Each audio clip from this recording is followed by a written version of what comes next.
동맹장사는 이제 끝났습니다. 백악관 국가안보회의가 공식 결론을 내렸습니다.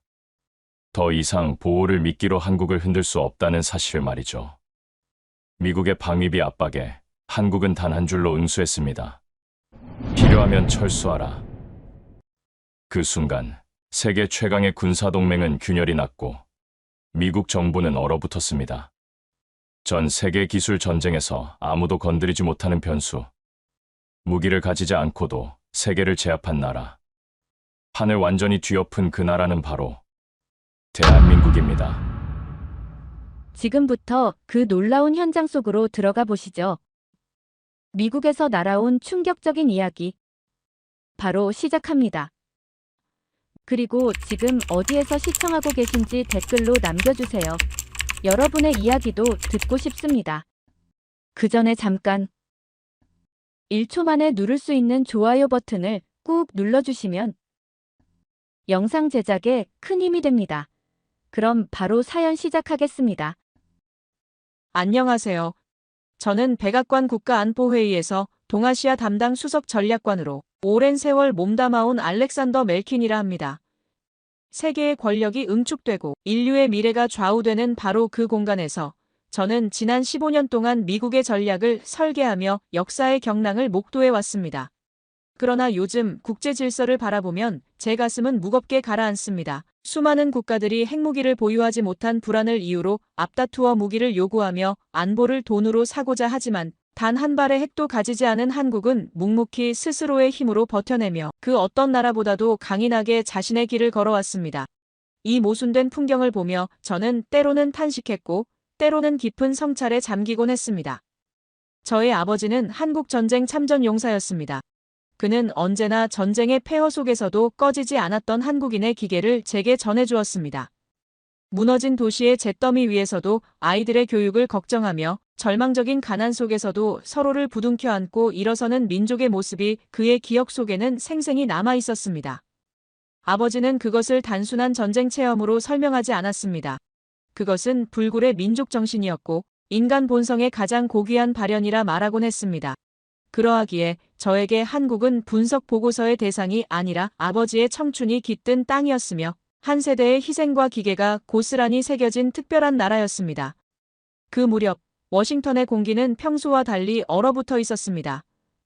국가안보회의가 긴급히 소집되었고 백악관의 상황실은 살을 애는 듯한 냉기와 설명할 수 없는 긴장으로 가득 차 있었습니다. 벽에는 무표정한 초상화들이 내려다보고 있었으며 길게 들이운 조명은 회의실을 마치 전쟁터의 참호처럼 음울하게 비추고 있었습니다. 미국 권력의 핵심들이 한자리에 모였지만 그들의 표정에는 자신감보다는 불안과 불신이 드리워져 있었습니다. 그 중심에는 프레스콧 애들러가 앉아 있었습니다. 오만을 감추려 하지 않는 얼굴, 고개를 젖힌 채 상대를 내려다보는 태도, 그의 목소리는 낮게 깔려 있었지만 방안을 압도하려는 힘으로 가득 차 있었습니다. 애들러는 단호히 말했어요. 한국이 지금까지 지불해온 방위비는 터무니없이 적으며 즉각 수십조 원에 달하는 추가 부담을 내야 한다는 것이었습니다. 거부할 경우 주한미군을 전면 철수시키겠다는 선언은 사실상 최후 통첩과 다름없었습니다. 그 순간 회의실은 얼어붙었습니다. 장성들의 얼굴은 차갑게 굳었고 참모들의 손끝은 미세하게 떨렸습니다. 그것은 더 이상 외교의 언어가 아니라 굴복을 강요하는 요구였으며 동맹이라 포장된 관계 뒤에 숨어있던 날카로운 권력의 본 모습이었습니다. 애들러의 주장은 단순한 재정적 요구가 아니었어요. 그의 말 속에는 한때 가난과 전쟁으로 허덕였던 한국이 미국의 도움 덕분에 번영을 이루었으니 이제 그 빚을 갚아야 한다는 의식이 뚜렷이 배어 있었습니다. 한국을 독립적이고 주권적인 국가가 아니라 미국이 존재시켜준 부속물쯤으로 취급하는 시선이 그 밑바탕에 깔려 있었습니다. 그는 한국을 미국의 군사적 보호막에 기댄 채 연명하는 작은 나라로 규정하려 했습니다. 그 오만한 시선은 단순한 무지가 아니라 강대국 특유의 자만심이 만들어낸 병폐였습니다. 그러나 저는 침묵할 수 없었습니다. 미국 정부가 바라보는 주한미군의 지도는 단지 한반도의 방어선일지 모르지만 중국이 그 지도를 바라보는 순간 그것은 자기 심장을 겨누는 비수와도 같았습니다. 주한미군 철수를 카드로 내미는 것은 한국을 협박하는 것이 아니라 오히려 미국 스스로의 가장 강력한 전략적 무기를 내던지는 자해 행위라는 사실을 저는 차분히 그러나 단호하게 지적했습니다. 한국은 이 점을 누구보다 명확히 이해하고 있었으며 따라서 결코 굴복하지 않을 것이라는 진실을 강조했습니다. 일부 군 출신 인사들은 고개를 끄덕였지만 애들러는 이를 비웃듯 패배주의적 사고라 일축했고 결국 그의 오만한 요구는 미국 정부의 공식 입장으로 굳어지고 말았습니다. 그 이후 한국에서는 아무런 대답도 들려오지 않았습니다. 완전한 침묵. 그러나 그 침묵은 오히려 워싱턴을 혼란 속으로 몰아넣었습니다. 금융시장은 흔들렸고 월스트리트의 애널리스트들은 연일 주가 폭락 가능성을 경고했습니다. 채권시장은 불안정하게 요동쳤으며 달러의 신뢰성에 균열이 가고 있음을 누구나 감지할 수 있었습니다. 국무부는 동맹의 근간이 무너질 수 있다는 심각한 우려를 내놓았고 펜타곤의 장성들은 아시아 전체의 전략 지도가 붕괴될 수 있다는 비상보고서를 제출했습니다. 언론은 매일같이 정부의 독단을 비판하며 동맹의 균열이라는 자극적인 제목으로 일면을 장식했습니다. 그러나 애들러는 그러한 소용돌이조차 조롱했습니다. 그는 한국이 침묵하는 것을 두려움의 표현으로 해석했어요. 어느 날 그는 한국 언론의 기사를 내밀며 한국 정부가 미국의 관세 정책에 대응하기 위해 설명회를 열고 협상 시도를 검토한다는 보도를 두고 그것이 굴복의 증거라고 호언했습니다. 하지만 저는 전율했습니다. 그것은 결코 항복이 아니었습니다. 그것은 폭풍 전야의 정적, 치밀하게 준비된 심리전의 일부였습니다. 한국의 침묵은 단순한 방관이 아니었습니다. 그것은 계산된 기다림이었습니다. 한국은 워싱턴 내부의 불만이 스스로 폭발하도록 인내하며 시간을 끌고 있었습니다. 언론과 의회, 동맹국들이 하나 둘씩 미국 정부의 독단을 비판하고 압박하도록 치밀하게 공간을 열어둔 것이었습니다. 침묵의 이면에는 집단적 인내라는 무기가 자리하고 있었습니다. 그것은 단일한 목소리를 내지 않음으로써 상대의 오만을 드러내고 스스로 무너지도록 만드는 한국 특유의 심리전이었습니다. 마침내 워싱턴이 충분히 혼란에 빠졌다고 판단한 순간 한국으로부터 짧지만 단호한 메시지가 도착했는데 협상은 없다. 원한다면 주한미군을 철수하라. 그 문장은 길지 않았습니다. 그러나 그 울림은 핵폭발과도 같았습니다. 백악관은 순식간에 충격에 휩싸였습니다. 애들러의 얼굴은 하얗게 질렸고 그의 손끝은 미세하게 떨렸습니다. 미국 정부의 지도부는 분노와 당혹 속에서 휘청거렸습니다. 그것은 사냥개라 여겼던 동맹이 단숨에 목줄을 끊고 맹수를 드러낸 순간이었습니다. 더 이상 미국이 한국을 흔드는 것이 아니라 오히려 한국의 움직임 하나하나에 미국이 숨죽이며 반응해야 하는 처지로 전락해버린 것입니다. 사냥개에서 호랑이로의 돌변, 그것은 단순한 은유가 아니라 실제 국제정치 질서 속에서 벌어진 명백한 권력 역전이었습니다. 저는 그 광경을 바라보며 아버지가 생전에 말하던 한국인의 진짜 저력이 무엇인지 서서히 깨닫기 시작했습니다. 그것은 무기나 군사력에만 의존하는 힘이 아니었습니다. 그것은 국민 전체가 위기 앞에서 하나로 뭉쳐 내뿜는 집단적 힘, 세대를 넘어 이어진 공동체적 정신이었습니다. 한국은 침묵 속에서조차 강력한 메시지를 던졌고 세계는 그 메시지를 읽을 수밖에 없었습니다. 그것은 단순한 외교적 공방이 아니었으며 한 나라의 자존심을 건 보이지 않는 전쟁의 서막이었습니다. 체면을 구긴 미국 정부의 분노는 걷잡을 수 없이 치솟았고 그 틈을 노린 애들러는 기묘한 유혹을 꺼내들었습니다. 그는 한국의 숨통을 단번에 죄어올 마지막 카드가 남아있다고 장담했으며 그 표적은 다름 아닌 한국 경제의 심장이자 세계 첨단 산업의 동맥인 반도체였습니다. 그 말이 회의실 공기 위에 드리워지는 순간 제 온몸에 혈류가 얼어붙는 듯한 전율이 스쳐갔습니다. 그것은 한국을 겨냥한 무기가 아니라 오히려 미국의 산업 기반 자체를 마비시킬 수 있는 치명적 자충수였기 때문이었습니다. 저는 필사적으로 반대의 뜻을 분명히 했습니다. 한국산 반도체는 단순한 부품이 아니라 미국 첨단 기술 생태계 전체를 관통하는 혈액과도 같은 존재였으며 그 공급망을 끊어내는 것은 곧 우리 스스로의 동맥을 절단하는 것과 다름없음을 강조했습니다. 그러나 분노에 눈이 멀어 이성을 잃은 미국 정부와 오만에 사로잡힌 애들러의 귀에는 그 어떤 경고도 닿지 않았습니다. 마침내 미국 정부는 모든 한국산 반도체에 대해 100%의 관세를 부과한다는 초유의 행정명령에 서명하고야 말았습니다. 그 결정이 세상에 공표된 직후 시장은 즉각적으로 비명을 질렀습니다. 나스닥 지수는 수직 낙하하듯 곤두박질쳤고 월스트리트는 일순간 거대한 혼돈 속에 빠져들었습니다. 실리콘밸리의 심장부에서는 애플과 구글을 비롯한 거대 기업들의 격앙된 항의가 백악관을 향해 폭풍처럼 쏟아졌습니다. 당장 내일부터 생산 라인이 멈추고 공장의 문을 닫아야 할 판국이라는 비명이 쏟아졌으며 미국의 기술 패권이 하루아침에 붕괴될 수 있다는 절규가 사방에서 울려 퍼졌습니다. 그러나 정작 폭탄의 목표가 되었던 한국은 놀라울 정도로 침착했습니다. 삼성전자와 SK하이닉스의 주가는 잠시 출렁거렸으나 곧바로 안정세를 회복했고 오히려 전 세계를 충격에 빠뜨린 소식은 그 직후 유럽연합과 중국에서 날아들었습니다. 한국의 반도체 거인들이 이미 미국을 대체할 새로운 대규모 공급 계약을 체결했다는 사실이 국제 뉴스망을 통해 전광석화처럼 퍼져나갔던 것입니다. 그 모습은 마치 모든 전개를 미리 예측하고 상황을 정밀하게 계산해 준비한 듯한 노련한 전략적 대응이었습니다. 그 순간 애들러의 안색은 창백함을 넘어 분노와 당혹으로 시뻘겋게 달아올랐습니다. 그는 자신이 던진 올가미가 상대를 얽매는 덫이 되기는커녕 도리어 자신을 조여오는 목줄로 변모했음을 뒤늦게 깨달았습니다. 저는 이 사태의 본질을 더욱 깊이 이해하기 위해 한국행을 결심했습니다. 단순한 보고서와 차가운 데이터만으로는 결코 파악할 수 없는 눈에 보이지 않는 힘의 근원을 직접 확인해야 한다는 절박한 필요가 제 내면을 사로잡고 있었습니다. 마침내 서울에 도착하자 저를 맞이한 인물은 한국 정부에서 파견한 김정호 팀장이었습니다. 그는 중후하면서도 신중한 태도를 지닌 인물이었고 차량에 올라타자마자 묵묵히 저를 평택으로 인도했습니다. 그는 겉으로는 담담했으나 조심스러운 어조로 지금의 한미 관계가 미묘한 균형 위에 놓여 있음을 은근히 전했습니다.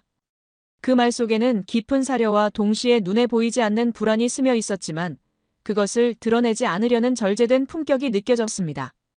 차량은 곧 도심을 벗어나 평택으로 향하는 길 위에 올랐습니다. 창밖으로 스쳐 지나가는 풍경은 제게 강한 인상을 남겼습니다. 유려하게 뻗은 도로 위로 전광판과 디지털 간판이 화려한 빛을 쏟아내고 있었으며 고층 건물과 첨단 시설이 끝없이 이어지는 광경 속에서 이 나라가 더 이상 과거의 가난과 전쟁의 기억에 머무는 곳이 아님을 절실히 느낄 수 있었습니다. 그러나 도심을 벗어나기 전 언덕길에 들어서자 전혀 다른 풍경이 눈에 들어왔는데 신호등이 붉은 빛을 내뿜는 순간 길가에는 한 노인이 힘겹게 리어카를 밀며 언덕을 오르고 있었습니다. 땀방울이 그의 이마를 타고 흘러내렸고 마른 어깨는 무거운 짐의 하중으로 떨리고 있었습니다. 그 순간 4명의 젊은 고등학생들이 달려와 그의 곁에 섰습니다. 그들은 말없이 리어카의 양옆을 붙잡아 함께 밀어 올렸습니다. 노인의 굽은 허리는 서서히 펴졌고 학생들의 이마에도 땀이 맺혔지만 그들의 얼굴에는 묘한 미소가 번졌습니다. 그것은 계산이나 이해득실을 따지는 차원이 아니라 곤궁한 일을 돕는 것을 당연하게 여기는 오랜 세월 이 민족의 정신 깊숙이 뿌리내린 집단적 습속의 발현이었습니다. 김정호 팀장은 그 광경을 물끄러미 바라보다가 이 나라에서는 이러한 광경이 특별한 일이 아니며 오히려 일상의 일부처럼 반복되는 장면이라고 설명했습니다. 그는 그것을 한국인의 정이라 부르며 위기의 순간마다 사람들을 하나로 묶어내는 가장 강력한 원동력이라고 덧붙였습니다. 그의 목소리는 여전히 조심스러웠으나 그 안에는 깊은 자부심이 묻어났습니다. 저는 창밖의 장면을 바라보며 미국에서라면 보기 어려운 광경이 이 땅에서는 자연스럽게 펼쳐지고 있음을 깨달았습니다.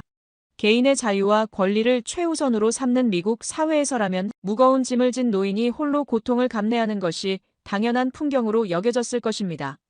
그러나 한국에서는 4명의 젊은 남학생들이 주저함 없이 달려와 그 짐을 함께 나누어 짊어지고 있었습니다. 바로 그 순간 저는 한국과 미국을 가르는 가장 근본적인 차이를 처음으로 느꼈습니다.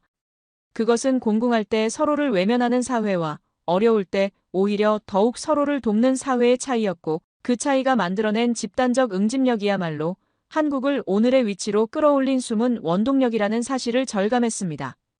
그 순간의 장면은 단순한 풍경이 아니었습니다. 그것은 이 나라가 지닌 보이지 않는 힘, 곧 공동체적 연대와 상호부조의 정신을 집약적으로 드러내는 상징이었습니다. 한국은 군사적 무기만으로 강한 나라가 아니었습니다. 위기의 순간마다 개인을 넘어 공동체 전체가 하나의 거대한 유기체처럼 움직이며 서로의 약함을 보완하고 함께 살아가는 정신, 그것이 이 나라를 진정한 강자로 만들고 있었습니다. 저는 그 진실을 목격하며 깊은 전율을 느꼈고 앞으로 제가 마주할 여정이 결코 단순한 관찰이 아니라 이 민족의 정신적 토대를 직접 체험하는 과정이 될 것임을 직감했습니다. 저는 곧 평택에 위치한 거대한 미군 기지 캠프 험프리스에 도착했습니다. 겉보기에는 평온했지만 그곳에서 복무하는 병사들의 내면은 결코 평온하지 않았습니다. 워싱턴의 결정이 이 땅에서 함께 살아가는 그들의 삶까지 뒤흔들고 있었기 때문이었습니다. 공식 브리핑이 끝난 뒤 저는 10여 년 넘게 한국에서 복무하며 한국 사회와 호흡을 맞춰온 존슨 중령과 단둘이 이야기를 나눌 기회를 가졌습니다. 그는 군인으로서의 강인한 기계를 지닌 인물이었지만 동시에 한 가정의 가장으로서 한국의 일상 속에서 살아온 경험을 통해 많은 것을 체득한 인물이었습니다. 존슨 중령은 미국 정부가 늘 한국을 숫자와 보고서로만 평가하지만 이곳에서 실제로 가정을 꾸리고 아이를 키우며 이웃과 함께 살아가는 사람들은 전혀 다른 한국을 보게 된다고 말했습니다. 그의 시선은 멀리 뻗은 들녘 너머를 향했으며 그 목소리에는 단호한 확신이 서려 있었습니다. 그가 들려준 첫 번째 이야기는 한국 현대사의 가장 극적인 장면인 국제통화기금 외환위기 시절이었습니다. 존슨 중령은 최근 한 여론조사 자료를 보았다고 했습니다. 한국인들에게 스스로의 가장 큰 강점이 무엇이냐고 물었을 때 무려 16%가 국가위기 상황에서의 국민 결집력을 꼽았다는 결과였습니다. 그는 그 데이터를 보고 머릿속에 하나의 장면이 떠올랐다고 했습니다. 당시 한국은 국가부도의 벼랑 끝에 내몰렸고 국제통화기금의 구제금융이 강요되는 절체절명의 상황에 직면했습니다. 그러나 바로 그 순간 전 세계가 놀라움을 금치 못한 집단적 기적이 일어났습니다. 수많은 국민들이 장롱 속의 금을 꺼내어 자발적으로 나라에 바쳤던 것입니다. 결혼반지, 돌반지, 대대로 이어온 갑옷까지 내놓은 국민들의 행렬은 길게 이어졌고 모아진 금은 단순한 경제적 수치 그 이상의 상징이 되었습니다. 그것은 한 나라의 경제를 살린 금이자 위기 앞에서 하나로 뭉친 민족 정신의 금빛 증거였습니다. 실제로 한국일보가 광복 80주년을 맞아 실시한 조사에서 대한민국의 가장 큰 강점으로 국가위기 상황에서의 국민 결집력이 꼽혔습니다.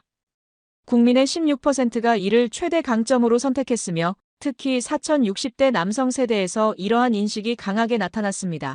이들은 IMF 시절의 금 모으기 운동을 직접 체험했거나 목격했던 세대로 국가위기 앞에서 고통을 감수하고서라도 힘을 보태겠다는 정신을 몸소 각인한 세대였습니다. 여론조사 전문가들은 이를 두고 한국인은 위기에 직면했을 때 결집을 통해 생존해온 집단적 DNA를 여전히 강하게 간직하고 있다고 평가했습니다.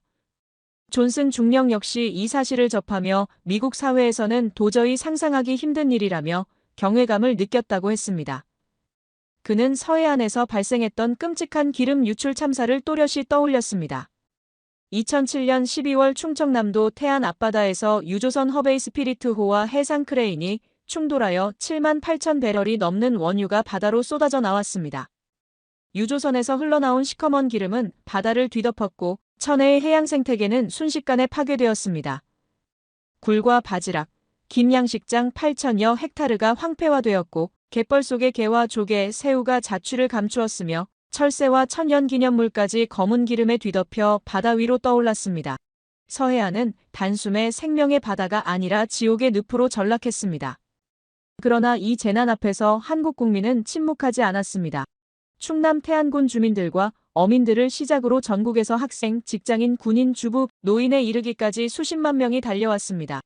그들은 누구의 지시를 받은 것도 아니었습니다.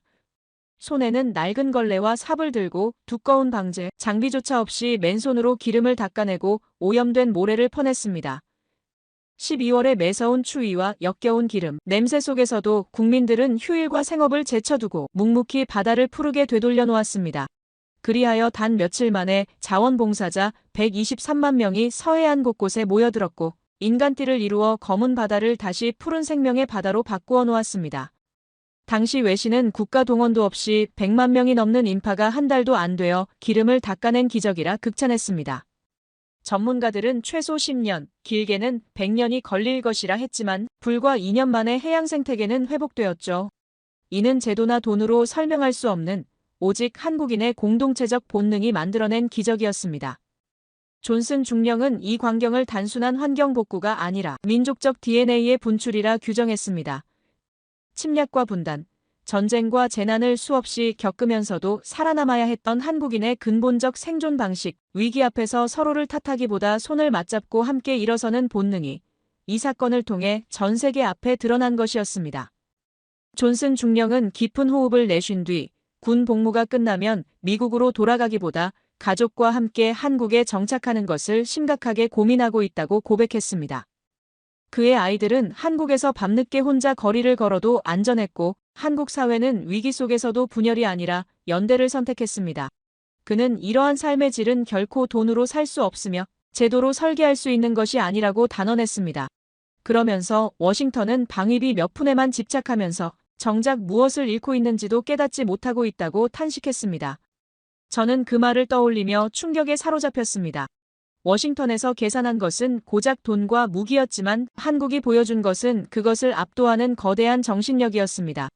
IMF 시절 장롱 속 금부치를 내놓던 국민의 손길 속에 태안 앞바다를 닦아내던 수백만 자원봉사자의 땀 속에 그리고 오늘날에도 이어지고 있는 한국인의 삶 속에 그 불굴의 혼은 살아있었습니다. 이 불꽃은 결코 꺼지지 않으며 그것이 한국을 한국답게 만드는 힘의 근원입니다. 세계 그 어떤 강대국도 감히 범접할 수 없는 힘이 바로 그곳에서 솟아나고 있었습니다. 저는 그 장엄한 정신적 저력을 확인하는 순간 한국은 핵무기를 가지지 않았음에도 불구하고 이미 그것을 능가하는 힘을 보유하고 있다는 사실을 절감했습니다. 그것은 군사적 억제력이 아니라 위기 앞에서 전 국민이 하나의 몸처럼 움직이는 응집력이며 돈과 무기 따위로 환산할 수 없는 집단적 의지였습니다. 그러나 이러한 통찰은 한국 땅에서만 머물러 있을 수 없었습니다. 저는 곧장 워싱턴으로 향했습니다. 세계사의 무게추가 서서히 기울어가는 그 순간 미국의 전략적 판단이 얼마나 위험한 길로 향하고 있는지 직언하지 않으면 안 된다는 절박감 때문이었습니다. 한국에서 확인한 그 불굴의 정신력은 곧 제 보고의 핵심이 될 것이었고 그것은 데이터와 숫자보다도 강력한 증거였습니다.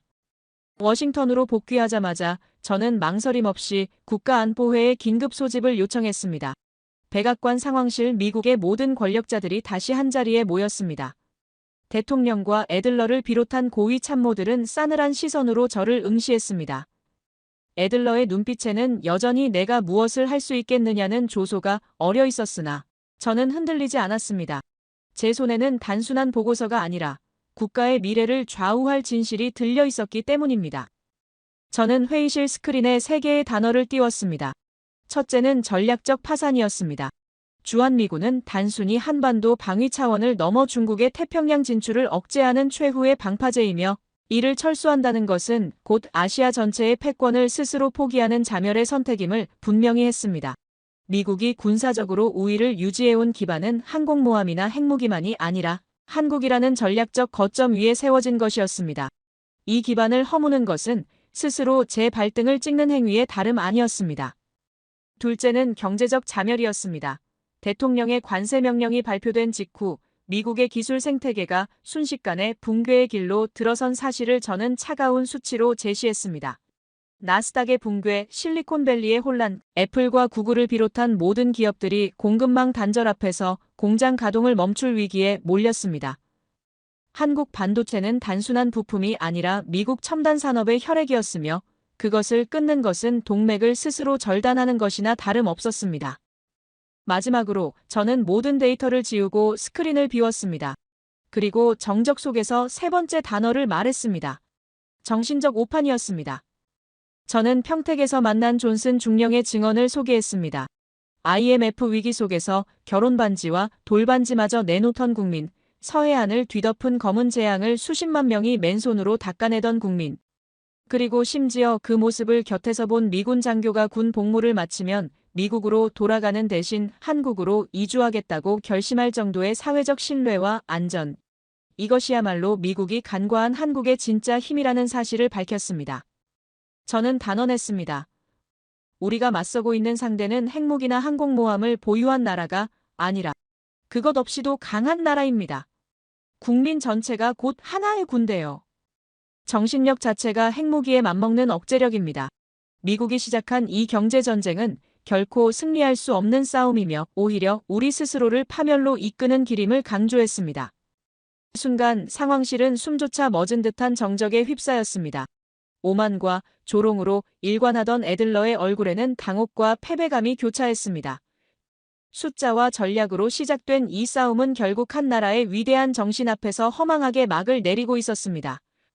한국은 결코 종속적 파트너가 아니었으며 세계사의 물줄기를 바꿀 수 있는 행위자임이 만천하에 드러난 순간이었습니다. 그날 이후 모든 것이 서서히 제자리를 찾아가기 시작했습니다. 백악관은 더 이상 추가적인 방위비를 요구하지 않았으며 반도체에 대한 관세 또한 흔적도 없이 사라졌습니다. 한때 호령하던 애들러의 그림자는 곧 자취를 감추었고 언론에는 다른 명분이 흘러나왔으나 그 내막을 아는 이는 많지 않았습니다.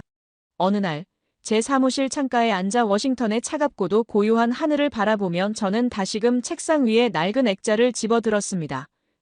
전쟁의 폐허 속에서도 결코 무너지지 않고 나라를 지켜냈던 아버지 세대의 얼굴은 여전히 단단히 살아있었습니다. 그들이 흘린 땀과 피 위에 기적적인 경제 성장을 이루어낸 후손들이 있었고 그 후손들이 또다시 위기의 순간마다 하나로 뭉쳐 세상을 놀라게 했습니다. 이제야 저는 아버지가 왜 그렇게 한국인들의 강인함을 존중하고 그 불굴의 정신을 기리며 살아왔는지 마음 깊이 이해할 수 있었습니다. 그러나 미국이라는 나라는 자존심이 강했습니다. 겉으로는 마치 모든 것이 정상으로 돌아온 듯 보였으나 단번에 정책의 궤도를 바꾸지는 않았습니다. 대신 그들은 조심스럽게 그리고 은밀하게 한국을 다시금 들여다보기 시작했습니다. 표면적으로는 여전히 강압적 언어와 요구가 이어졌지만 그 이면에서는 한국이라는 나라를 동맹국으로 재검토하고 그 진정한 힘을 탐구하는 움직임이 감지되었습니다. 그러나 그러한 변화가 당장 결실로 이어지지 못하는 현실은 몹시 안타까웠습니다. 세계 질서가 경랑 속에 있는 이 시기에 미국이 지체하는 그 순간조차 역사의 귀중한 시간을 허비하는 것과 다르지 않았기 때문입니다. 한국은 비록 핵무기를 공식적으로 보유하지 않았으나 이미 핵무기와 맞먹는, 아니 그 이상에 준하는 전략적 억제력을 지니고 있었습니다. 그것은 전쟁의 억제 수단으로서의 물리적 탄두가 아니었습니다. 그것은 국민 개개인의 마음속 깊은 곳에 뿌리내린 집단적 힘이었으며 세대를 넘어 이어진 공동체적 연대의 정신이었습니다. 나라가 기울 때 결혼 반지를 내어놓고 바다가 오염되었을 때 수십만이 달려나와 맨손으로 기름을 닦아낸 기억, 이러한 기억은 일회적 사건으로 끝난 것이 아니라 한국인이라는 정체성에 각인된 집단의 DNA로 남았습니다. 이러한 집단력은 단순한 협력의 차원을 넘어선 것이었습니다. 그것은 국가적 위기 앞에서 개인의 이해관계와 두려움을 뛰어넘어 하나의 유기체처럼 움직이는 국민적 생명력이었습니다. 그 생명력이 발현되는 순간 외부의 어떤 위협도 내부의 어떤 혼란도 단숨에 잠식당하고 소멸될 수밖에 없었습니다. 이것은 단지 군사적 장비와 무기에 기댄 억제력이 아니라 그 어떤 핵탄두보다도 강력하고도 지속적인 힘이었습니다. 핵무기는 파괴를 통해 억제하지만 한국의 집단력은 창조와 헌신을 통해 억제합니다. 그것이야말로 인류 역사에서 가장 고귀한 형태의 억제력이었습니다. 따라서 한국은 비록 물리적 핵무기를 갖지 않았더라도 이미 정신적 사회적 차원에서 핵을 가진 나라와 다름없었습니다. 아니, 오히려 핵무기를 가진 나라들조차 흉내낼 수 없는 강력한 억제력, 공동체적 연대의 힘을 보유한 것이었습니다. 이는 곧 미국이 결코 가질 수 없는 무기였으며 워싱턴의 권력자들이 끝내 계산하지 못한 요소였습니다. 그들은 수치와 데이터로만 세상을 해석했지만 정작 한국이라는 나라를 움직이는 진정한 힘은 계산 시간에 존재하지 않았던 것입니다. 이제 미국은 분명히 알아야 했습니다. 한국은 결코 주변부의 종속적 파트너가 아니라 세계사의 흐름을 뒤흔드는 결정적 행위자라는 사실을, 한국은 이미 그 자체로 핵무기 없는 핵보유국이자 강대국조차 감히 넘볼 수 없는 전략적 주체라는 사실을, 결국 미국이 앞으로 성장하고 번영하기 위해서는 반드시 한국이 필요했습니다. 한국은 단순한 선택적 동맹이 아니라 절대적으로 손을 잡아야 하는 파트너였습니다. 한국을 놓치는 순간 미국은 곧장 전략적 균형을 상실하고 세계사의 무대에서 돌이킬 수 없는 균열을 경험할 수밖에 없을 것입니다. 그러므로 미국이 취할 수 있는 유일한 길은 더 이상 일방적 요구나 시혜의 시선이 아닌 진정한 존중과 상호 신뢰에 기반한 동반자 관계를 구축하는 것이었습니다. 앞으로도 양국의 길 앞에는 수많은 도전과 시련이 가로놓여 있을 것입니다. 그러나 한국과 미국이 서로의 자리를 존중하고 서로의 힘을 신뢰하며 각자의 정신을 인정한다면 그 어떤 시련도 결코 두 나라를 무너뜨릴 수 없을 것입니다. 진정한 동맹이란 상대의 차이를 존중하는 가운데 더 나은 미래를 함께 건설하는 데 있으며 그 과정 속에서 두 나라는 평화와 번영의 길을 굳건히 동행할 수 있을 것입니다. 우리 모두가 한국이라는 특별한 힘을 다시금 자랑스럽게 새기고 그것을 세상에 드러내며 함께 미래를 열어갈 수 있었으면 좋겠습니다. 그리고 이 위대한 동행이 앞으로도 영원히 이어지기를 바랍니다. 제 이야기를 끝까지 들어주셔서 감사합니다. 모두 안녕히 계세요. 오늘의 사연 어떻게 들으셨나요? 사실 우리는 지금까지도 힘하면 무기나 돈, 강대국의 군사력만을 떠올리는 경우가 많죠. 하지만 이 이야기 속에서 진짜 강함은 그런 외형적인 것보다 국민들이 함께 만들어낸 정신력과 공동체의 힘이었습니다. 누구 하나의 영웅이 아니라 위기 앞에서 뭉치는 평범한 사람들의 연대, 그게 바로 나라를 움직이는 진짜 힘 아닐까요? 세상이 점점 각박해지고 나라들 사이의 경쟁도 더 거세지고 있는 지금, 진정한 강국이란 과연 어떤 나라일까? 우리 모두 다시 생각해보게 됩니다. 이 이야기가 그 답을 조금이나마 보여준 것 같기도 하고요. 앞으로 이 나라가 어떤 선택을 해나갈지, 또 세계는 어떤 방식으로 응답할지, 그 결말은 아마 이제부터 시작일지도 모르겠습니다. 여러분의 생각을 아래 댓글에 남겨주세요.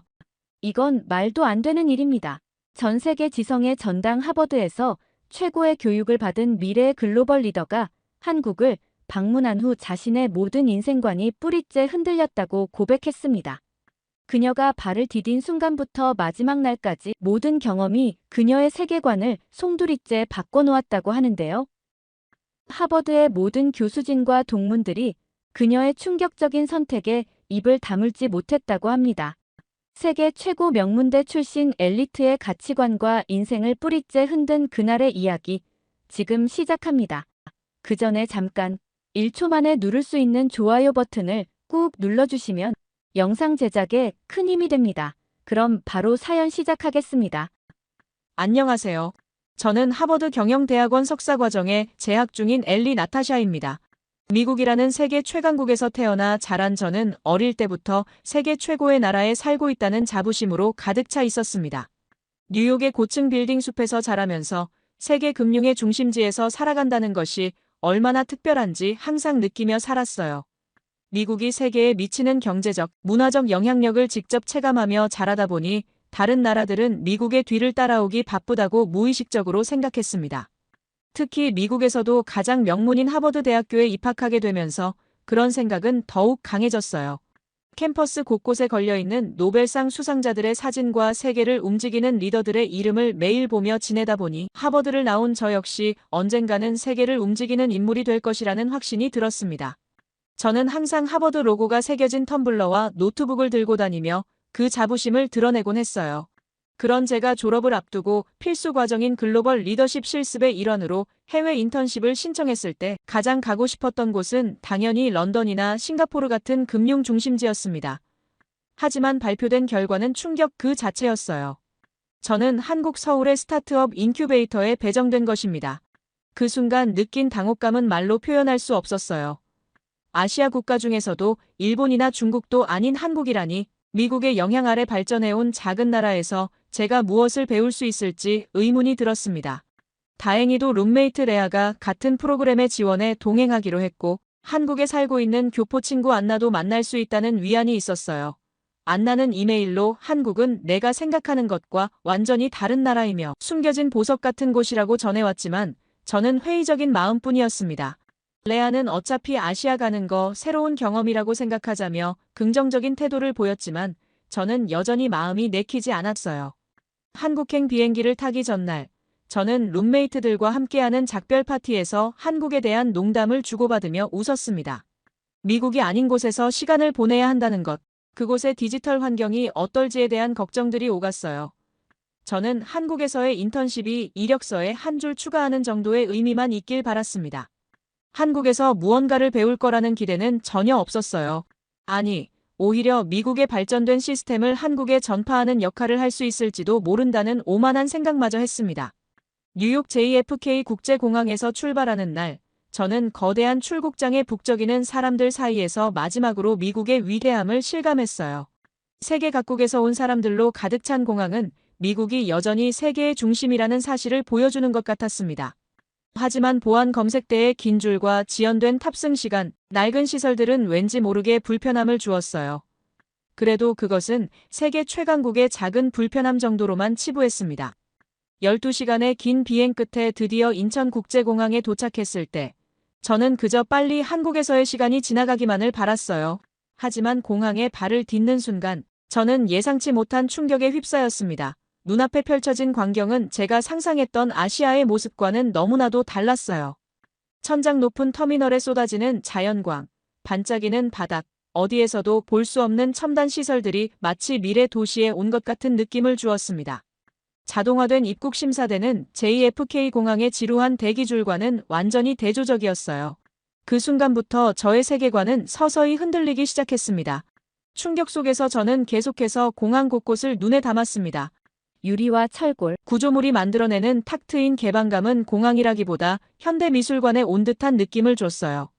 입국장 천장에서 쏟아지는 자연광과 곳곳에 배치된 나무들, 작은 실내 정원까지 이 모든 것이 완벽하게 조화를 이루는 공간 디자인이 믿기지 않았습니다. 특히 입국 심사는 놀라울 정도로 빨랐고 직원들이 영어로 친절하게 응대해주는 모습에 또 한 번 놀랐어요. 짐을 찾는 곳으로 이동하는 동안에도 공항 내부의 질서정연함과 깔끔함은 계속해서 저를 놀라게 했습니다. 짐 찾는 시간도 10분도 채 걸리지 않았고 세관 통과 과정도 순식간에 끝났어요. 자동화된 시스템과 효율적인 동선 덕분에 모든 입국 절차가 매끄럽게 진행되었습니다. 룸메이트 레아는 눈을 동그랗게 뜨고 주변을 둘러보더니 이게 정말 아시아 공항이 맞아? 라며 믿을 수 없다는 표정을 지었어요.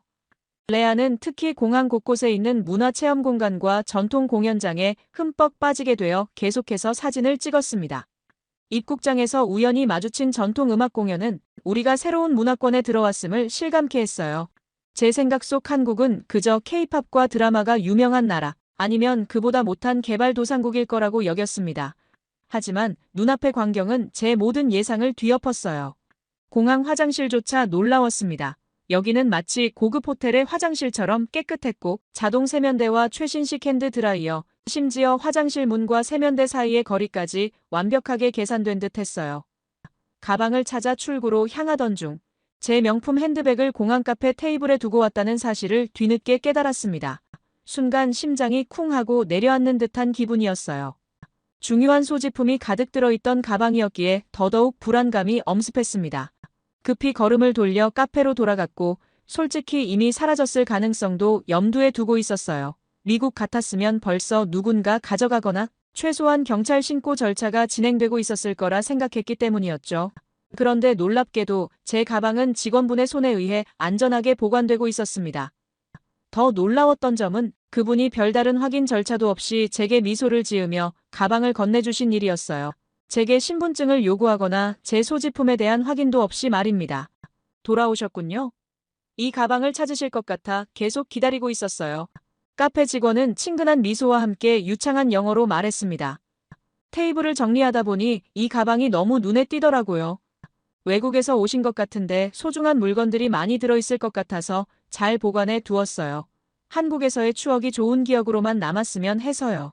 직원의 따뜻한 말과 진심 어린 눈빛에 저는 잠시 말문이 막혔어요. 그저 일상적인 친절이 아니라 진정으로 저를 배려하는 마음이 느껴졌기 때문입니다. 한국에 처음 오셨나요? 혹시 도움이 필요하시면 언제든 물어보세요. 제가 아는 한 도와드릴게요. 이 근처에 꼭 가봐야 할 곳들도 알려드릴 수 있어요. 정말 감사한 일이었지만 동시에 조금은 의아했어요. 아무리 친절한 문화라고 해도 신분을 확인하지 않고 귀중품을 곧바로 돌려주는 일은 미국에서는 상상하기 어려웠기 때문이에요. 이런 식의 신뢰에 기반한 반환은 저에게는 매우 낯선 경험이었습니다. 따뜻하고 인상 깊은 일이었지만 동시에 어딘가 아슬아슬하게 느껴지는 순간이기도 했습니다. 아찔한 경험을 뒤로 한 채 공항에서 나와서 우리는 공항철도를 타기로 했어요. 안나의 추천으로 직접 서울 시내까지 대중교통을 이용해보기로 했기 때문입니다. 지하로 내려가는 에스컬레이터를 타고 철도역에 도착하니 또 다른 놀라움이 기다리고 있었어요. 역사는 믿을 수 없을 만큼 깨끗했고 디지털 안내판에는 영어와 중국어, 일본어까지 모든 정보가 표시되어 있었습니다. 열차를 기다리며 플랫폼에 설치된 스크린 도어를 보고 깜짝 놀랐어요. 승강장과 선로를 완전히 분리하는 안전시설이 모든 역에 설치되어 있다는 사실이 신기했습니다. 열차에 오르자 넓은 좌석과 조용한 실내, 그리고 무엇보다 완벽하게 작동하는 무료 와이파이까지 제 놀라움은 계속되었어요. 창밖으로 보이는 도시의 스카이라인은 점점 더 현대적인 모습을 드러냈습니다. 한국에 대한 첫인상은 충격적일 정도로 좋았어요. 레아는 연신 감탄했고 안나는 우리의 반응을 보며 미소를 짓고 있었습니다. 이제 서울의 진짜 모습은 아직 보여주지도 않았는데라는 안나의 말에 우리의 기대감은 더욱 커졌어요. 열차가 서울역에 도착했을 때 저는 이미 한국에 대한 선입견이 완전히 바뀌고 있음을 느꼈습니다. 서울역도 공항만큼이나 현대적이었어요. 대형 쇼핑몰과 연결된 역사 내부는 활기가 넘쳤고 사람들은 빠르게 움직이며 각자의 목적지로 향했습니다. 역 주변에는 초고층 빌딩들이 늘어서 있었고 넓은 도로에는 질서정연하게 차들이 달렸어요. 우리는 안나를 따라 지하철로 갈아탔고 그곳에서 또 다른 놀라움을 경험했습니다. 서울의 지하철은 상상 이상으로 정확하고 깨끗했어요. 이제 막 한국 여행이 시작되었을 뿐인데 이미 저의 세계관은 크게 흔들리고 있었습니다. 서울역에서 택시를 타고 숙소로 향했습니다. 현대적인 비즈니스 호텔은 강남 한복판에 자리 잡고 있었어요. 피로가 몰려오는 와중에도 창밖으로 보이는 서울의 화려한 야경에 눈을 뗄 수 없었습니다. 객실에 들어서자마자 넓은 공간과 세련된 인테리어에 또 한 번 놀랐어요. 미국 비즈니스 호텔과 비교해도 전혀 뒤지지 않는 시설이었습니다. 피곤한 몸을 침대에 누이자마자 저는 깊은 잠에 빠져들었어요. 다음 날 아침 창문을 통해 들어오는 밝은 햇살에 눈을 떴습니다. 창밖으로 보이는 서울의 아침 풍경은 활기차고 질서정연했어요. 빽빽하게 들어선 고층 빌딩들 사이로 사람들이 바쁘게 움직이는 모습이 보였습니다. 레아와 함께 호텔 레스토랑에서 아침 식사를 마치고 우리는 안나를 만나기로 했어요. 안나는 호텔 로비에서 우리를 반갑게 맞이했습니다. 안나는 오늘 코엑스몰과 삼성역 주변을 구경시켜주겠다고 했어요. 지하철을 타고 삼성역에 도착했는데 역사 자체가 거대한 쇼핑몰과 연결되어 있었습니다. 한 번도 경험해보지 못한 규모의 지하 상권이었어요. 코엑스몰은 미국의 어떤 쇼핑몰보다 넓고 다양한 상점들로 가득 차 있었습니다. 수많은 브랜드 매장, 레스토랑, 카페가 미로처럼 이어져 있었어요. 무엇보다 놀라웠던 것은 스타필드 별마당 도서관이었습니다. 쇼핑몰 한가운데 자리 잡은 거대한 서가와 천장까지 이어지는 책들의 행렬은 압도적인 광경이었어요. 소비 공간 속에 이렇게 웅장한 문화 공간이 자리 잡고 있다는 사실이 신선했습니다. 보스턴에 있는 어떤 도서관보다도 현대적이고 개방적인 분위기였어요. 사람들이 책을 읽으며 여유롭게 시간을 보내는 모습이 인상적이었습니다. 안나는 한국에서 공부 문화가 얼마나 중요한지 설명해 주었어요. 대형 서점과 스터디 카페가 이렇게 번화가 중심에 있는 것도 그런 이유에서라고 했습니다. 미국 대학에서는 공부하는 장소가 주로 캠퍼스 내로 한정되는데 여기서는 도시 곳곳에 학습 공간이 자연스럽게 녹아들어 있다는 점이 새로웠어요. 점심으로 한식을 먹은 후 안나가 뜻밖의 제안을 했습니다. 저녁에 야구 경기를 보러 가자는 거였어요. 저는 미국에서도 스트레스를 풀 때 종종 보스턴 레드삭스 경기를 보러 갔기 때문에 흥미가 생겼습니다. 안나는 한국 야구장 문화가 미국과는 완전히 다르다며 응원 문화와 치킨, 맥주를 즐기는 한국인의 흥을 꼭 경험해봐야 한다고 강조했어요. 잠실 야구장으로 향하는 길, 저는 안나의 말을 반신반의하며 미국 야구장과 어떤 차이가 있을지 궁금해했습니다. 보스턴 펜웨이 파크는 역사와 전통이 살아있는 야구의 성지 같은 곳이었지만 경기 자체에 집중하는 분위기였어요.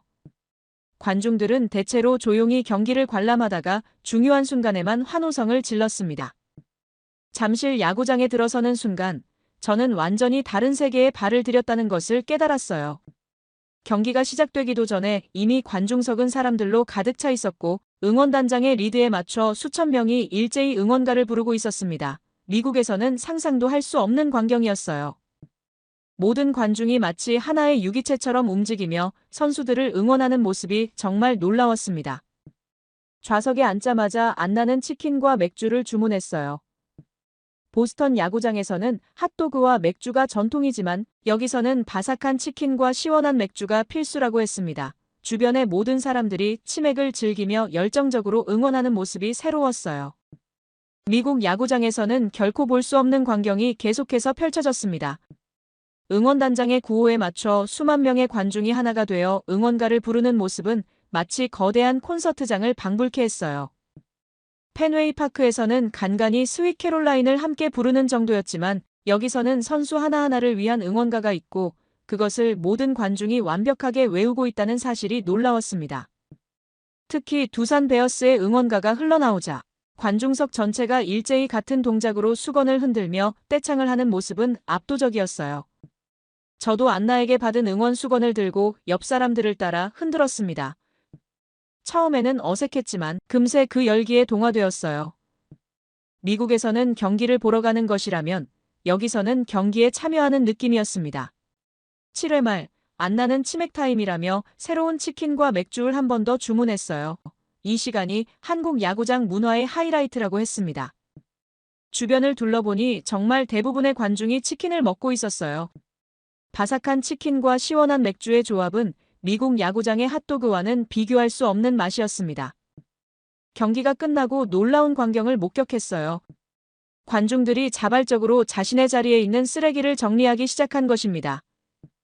빈 치킨 박스, 맥주컵, 응원 도구들을 모두 깔끔하게 정리하여 쓰레기통에 버리는 모습이었습니다. 미국에서는 상상할 수 없는 광경이었어요. 저도 그런 모습에 감화되어 자연스럽게 우리 자리의 쓰레기를 정리했습니다.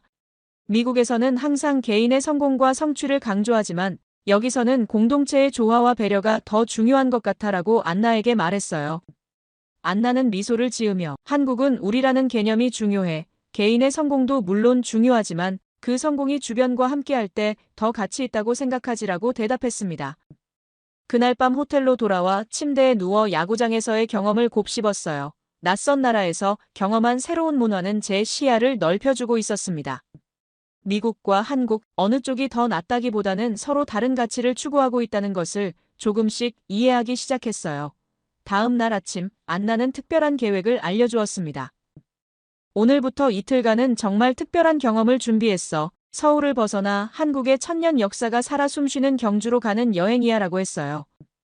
안나의 얼굴에는 뭔가 깜짝 선물을 준비한 듯한 미소가 어려 있었습니다. 게다가 경주에서 템플스테이도 예약해놨어. 사찰에서 하룻밤 묵으면서 한국 불교 문화를 직접 체험할 수 있는 특별한 기회지라고 덧붙였어요. 템플스테이라는 말에 레아는 눈을 반짝이며 기대감을 표현했지만 저는 솔직히 약간 망설여졌습니다. 핸드폰도 못 쓰고 새벽에 일어나야 한다고? 라고 물었더니 안나는 맞아. 디지털 디톡스하면서 자신의 내면을 돌아볼 수 있는 시간이 될 거야. 하버드에서는 결코 경험할 수 없는 특별한 선물이라고 생각해라고 대답했어요. 저는 조금 불안했지만 이미 한국에서 많은 편견이 깨진 상태였기에 이번에도 도전해보기로 했습니다. KTX라는 고속열차를 타고 경주로 향했어요. 열차의 속도와 안정감에 또 한 번 놀랐습니다. 뉴욕과 보스턴을 오가는 암트랙보다 훨씬 빠르고 쾌적했어요. 창밖으로 펼쳐지는 한국의 시골 풍경을 구경하며 2시간 정도를 달려 경주에 도착했습니다. 서울의 현대적인 모습과는 완전히 다른 분위기가 저를 맞이했어요. 경주역에 내리자마자 공기가 달라졌습니다. 서울의 활기찬 도시 소음 대신 고요함이 느껴졌어요. 택시를 타고 시내로 이동하면서 보이는 풍경은 마치 시간 여행을 온 듯했습니다. 현대식 건물 사이로 전통 한옥과 고대 유적들이 자연스럽게 어우러져 있었어요. 심지어 스타벅스마저도 전통 기와지붕 형태로 지어진 모습이 이채로웠습니다. 안나가 첫 목적지로 안내한 곳은 불국사였어요. 산자락에 자리 잡은 거대한 사찰 입구에 도착하자 웅장한 돌계단이 나타났습니다. 이 계단은 1200년 전에 만들어진 거야. 신라시대 사람들이 하나하나 돌을 쌓아 만든 거지라는 안나의 설명에 저는 그 오랜 세월을 상상하며 경외감을 느꼈어요. 미국에서는 200년 된 건물도 역사적 가치가 있다고 보존하는데 여기서는 1000년이 넘은 건축물이 여전히 그 자리를 지키고 있다는 사실이 놀라웠습니다. 사찰 안으로 들어서자 화려한 단청으로 장식된 법당들과 정교한 석조 구조물들이 시선을 사로잡았어요. 석가탑과 다보탑이라는 두 개의 돌탑은 특히 인상적이었습니다. 안나는 이 두 탑이 단순한 건축물이 아니라 불교의 철학과 우주관을 담고 있다고 설명해 주었어요. 하버드의 고풍스러운 건물들도 아름답지만 이곳에는 그보다 훨씬 깊은 역사와 의미가 담겨 있었습니다. 불국사를 나와 첨성대로 향했어요. 작은 언덕 위에 서 있는 원통형 석조물을 보고 처음에는 그저 작은 탑처럼 보였습니다. 하지만 안나의 설명을 듣고 놀라움을 감출 수 없었어요. 이건 세계에서 가장 오래된 천문대 중 하나야. 7세기에 지어진 건데 당시 사람들이 별을 관측하고 계절을 예측하기 위해 만든 거지라고 했습니다. 7세기에 이미 천문학이 발달했다는 사실에 저는 깊은 인상을 받았어요. 하버드의 천문학과가 자랑하는 역사보다도 훨씬 오래된 과학적 전통이 이곳에 있었던 것입니다. 대릉원은 또 다른 놀라움이었어요. 거대한 잔디 언덕들이 늘어선 모습을 보고 처음에는 공원인 줄 알았습니다. 그런데 이 언덕들이 모두 신라 왕들의 무덤이라는 사실을 알고 놀랐어요. 미국의 묘지와는 전혀 다른 모습이었습니다. 1000년의 시간이 지났지만 여전히 왕릉의 형태를 그대로 유지하고 있다는 점이 경이로웠어요. 한 무덤 내부로 들어가 볼 수 있었는데 정교한 금관과 장신구들을 보며 고대 신라의 놀라운 예술성과 기술력을 실감할 수 있었습니다. 신라가 번영했던 시기는 유럽이 중세 암흑기에 빠져 있을 때였어. 그때 이미 한국은 예술과 과학이 발달한 문명국이었지라는 안나의 말에 저는 깊은 생각에 잠겼어요. 그동안 세계사를 서구 중심으로만 배우고 이해해왔다는 사실을 깨달았습니다. 하버드에서도 아시아의 역사는 항상 부수적으로만 다뤄졌었는데 직접 이 유적들을 보니 그것이 얼마나 편협한 시각이었는지 느낄 수 있었어요. 해가 기울기 시작할 무렵 안나는 우리를 산속 사찰로 안내했습니다. 이제 내가 준비한 특별한 선물을 경험할 시간이야 라고 했어요. 산으로 향하는 길, 저는 창밖으로 펼쳐지는 한국의 산세에 감탄했습니다. 울창한 숲과 맑은 계곡물, 그리고 붉게 물든 노을이 어우러진 풍경은 정말 아름다웠어요. 사찰에 도착하자 수행복으로 갈아입고 간단한 오리엔테이션을 받았습니다. 스님은 영어로 유창하게 템플스테이의 의미와 규칙을 설명해 주셨어요. 여기서 여러분은 바쁜 일상에서 벗어나 자신의 내면을 들여다보는 시간을 갖게 될 거예요 라는 말씀이 가슴에 와닿았습니다. 첫 일정은 사찰 내 명상 산책이었어요. 고요한 숲길을 천천히 걸으며 호흡에 집중하는 시간이었습니다.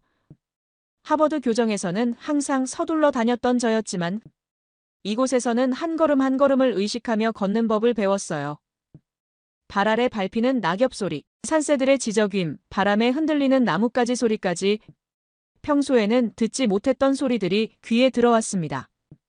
이어진 저녁 예불은 생소하면서도 경건한 시간이었어요. 스님들의 목탁 소리와 독경 소리가 법당을 가득 채우는 동안 저는 그저 그 분위기에 젖어들었습니다.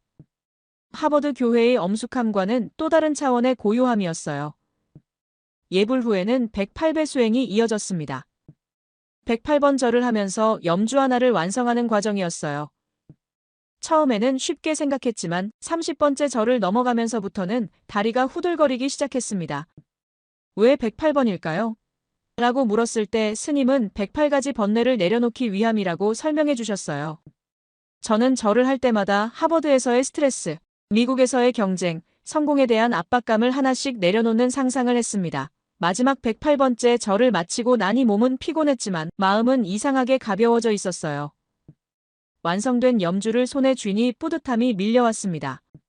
잠자리에 들기 전 스님은 새벽 4시에 기상하여 예불이 있습니다라고 알려주셨어요. 평소라면 생각도 할 수 없는 시간이었지만 이상하게도 설렘이 느껴졌습니다. 간소한 침구가 놓인 방에 누워 천장을 바라보며 저는 하버드의 호화로운 기숙사를 떠올렸어요. 그동안 당연하게 여겼던 편안함과 사치가 얼마나 불필요한 것이었는지 새삼 깨달았습니다. 새벽 울리는 종소리에 눈을 떴어요. 공기는 차가웠지만 맑고 깨끗했습니다. 어둠 속에서 법당으로 향하는 길 손전등 하나 없이도 별빛만으로 충분히 길을 찾을 수 있었어요. 새벽 예불은 그 고요함이 더욱 깊게 느껴졌습니다. 졸음과 싸우며 앉아있는 것이 쉽지 않았지만 어느 순간 마음이 맑아지는 경험을 했어요. 하버드에서는 새벽에 공부하느라 밤을 새우기도 했지만 이렇게 자연의 리듬에 맞춰 일어나는 것은 처음이었습니다. 아침 공양은 또 다른 배움의 시간이었어요.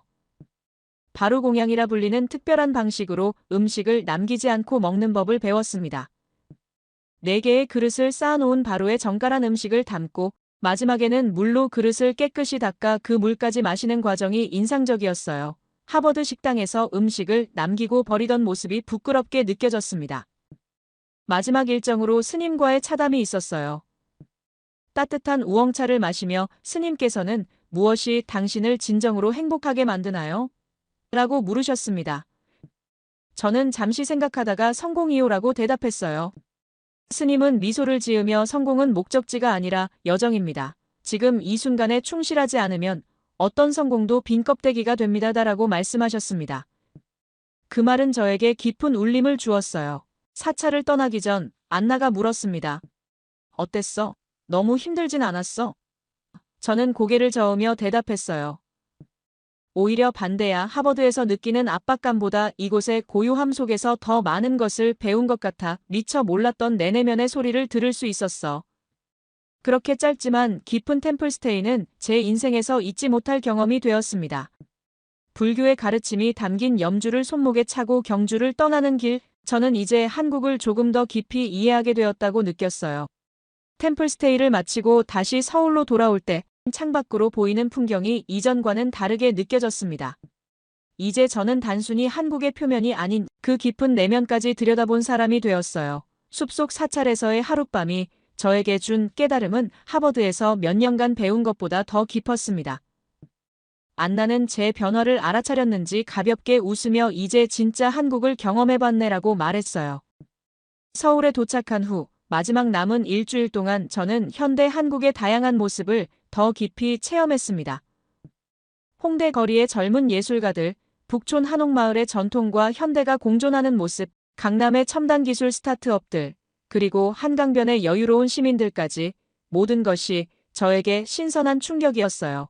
특히 홍대에서 만난 젊은 예술가들의 창의력과 열정은 하버드의 학생들과는 다른 차원의 에너지를 품고 있었습니다. 인턴십 마지막 날, 저는 지난 날들을 정리하는 발표를 맡았어요. 처음에는 미국의 우수한 경영 방식을 한국에 소개하려 했던 계획이 완전히 바뀌었습니다. 대신 저는 한국 기업의 혁신적인 문화와 미국이 배워야 할 점들을 중심으로 발표했어요. 발표가 끝난 후 한국 회사의 대표님은 깜짝 제안을 하셨습니다. 학업을 마치고 다시 한국으로 와서 정식으로 일해보지 않겠냐는 제안이었어요. 호텔방으로 돌아와 창밖의 서울 야경을 바라보며 저는 깊은 생각에 빠졌습니다. 하버드를 졸업한 제가 월스트리트나 실리콘밸리가 아닌 서울의 기업에서 일한다는 것은 상상도 못했던 일이었어요. 하지만 지난 날 동안 제가 경험한 한국은 미국의 많은 매체가 보여주는 모습과 달랐습니다. 첨단 기술, 효율적인 시스템, 창의적인 문화, 그리고 무엇보다 지속 가능한 성장을 추구하는 모습이 너무나 인상적이었어요. 미국으로 떠나기 전날 밤, 안나와 레아, 그리고 인턴십 동료들과 함께 마지막 저녁 식사를 했습니다. 한강이 내려다 보이는 레스토랑에서 우리는 지난 시간을 회상했어요. 제가 처음 한국에 왔을 때 보였던 오만한 태도를 생각하면 얼굴이 화끈거렸습니다. 처음에는 한국에서 배울 게 뭐가 있을까 생각했는데 이제는 내가 미국으로 돌아가 한국의 진짜 모습을 알려야겠다고 생각해 제 말에 모두가 박수를 쳤어요. 안나를 마지막으로 안나에게 감사의 인사를 전했습니다. 안나, 내가 아니었다면 난 평생 하버드의 좁은 세계관 속에서 살았을 거야. 너는 내게 새로운 세계를 보여줬어.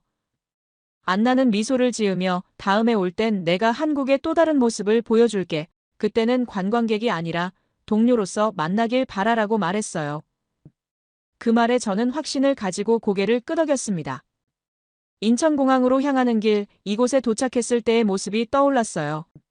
하버드 로고가 박힌 텀블러를 들고 세계 최고의 대학에서 온 미국인이라는 우월감에 가득 차 있던 저였습니다. 이제 그 텀블러에는 한국에서 만난 친구들이 하나씩 써준 한글 메시지가 가득했고 제 마음속에는 새로운 겸손함이 자리 잡고 있었어요. 출국장에 들어서기 전 마지막으로 뒤를 돌아봤습니다. 한국에서의 시간은 짧았지만 그 영향은 평생 갈 것이라 확신했어요. 하버드로 돌아가 졸업장을 받고 약속된 한국 기업의 자리로 돌아오기까지는 반년이 남았습니다.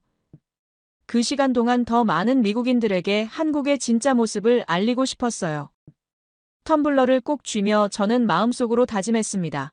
난 반드시 돌아올 거야. 이번에는 더 많은 것을 배우기 위해 미국행 비행기에 몸을 맡기며 저는 하버드 친구들의 반응을 상상했어요.